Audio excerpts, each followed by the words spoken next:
பாரேன் ஒருத்தன் வந்து தன்னுடைய நேசிச்ச ஒரு பொண்ணுக்காக என்னெல்லாம் பண்ணியிருக்கான். ஆ. ஸோ ரொமான்டிக்ல அப்படின்னு யாழினி சொன்னான். ஆ. நான் சொன்னேன் இவங்க 2 பேரும் பேசிட்டு இருக்காங்க. அப்போ வந்து என்ன சொன்னா உடனே நம்மள செய்யணும் அவளுக்கு வந்து என்னன்னா எப்படி இவனை நீ கல்யாணம் பண்ணிக்கிட்டமான்றதான் அவளுடைய பெரிய கேள்வி. ஏன்னா நம்ம நீங்க எந்த தட்டிலுமே என்ன வைக்க முடியாது. அதேதான். இப்படியும் பேசுவேன் அப்படியும் பேசுவேன் அந்த மாதிரி இருப்பேன் இந்த மாதிரி இருப்பேன். நீங்கள் ஒரு கேரக்டர் வந்து நீங்கள் ஜட்ஜ் பண்ணுவீங்கல்ல, அந்த நீங்கள் ஜட்ஜே பண்ண முடியாது நம்மள. அது வந்து யாழினிக்கு பெரிய ஆச்சரியம். அது எப்படிமா இவனை நீ கல்யாணம் பண்ண அப்படின்னு கேட்பா.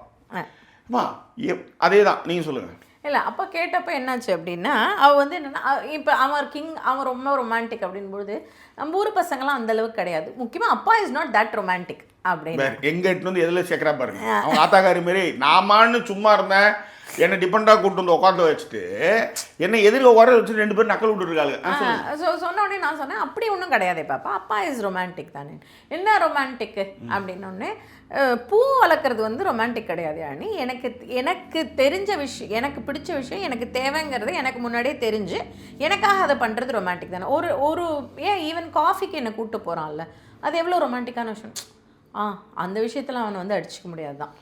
This is the romantic. இதை தான் வந்து வித் லவ் படத்தில் கடைசியாக முடியும் போது ஹீரோ சொல்லுவாப்புல, உனக்கு என்ன பிடிக்குமோ உனக்கு என்ன ஒரு ரசனை என்னவோ அதெல்லாம் தெரிஞ்சுக்க முயற்சி பண்ணிக்கிட்டு அதெல்லாம் உனக்கு கொடுக்கறது தான் என்னுடைய வேலை. அல்ல அதை வந்து ரொம்ப தெளிவாக சொல்லுவாப்புல ஜாக்கி மாதிரி அந்த ஹீரோ.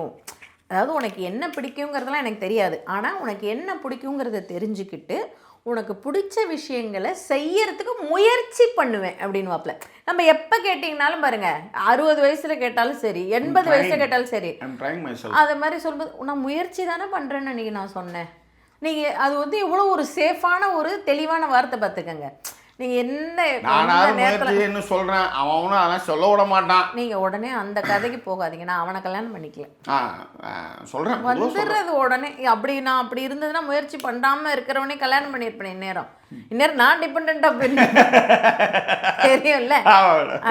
அதனால பார்க்கும்போது செம்மையாக இருக்கு மேடம். இல்லை நிறைய பேர் நான் பார்த்துருக்கேன், அதனால சொன்னேன். தூக்கி அடிச்சிருக்கிறதுக்கு யாரோடலாம் நீ நினச்சிருப்பேன்னு எனக்கு நல்லா தெரியும். எப்போவுமே இது மாதிரி தான் எடுத்துகிட்டு வர்றது ஒஸ்ட்டு.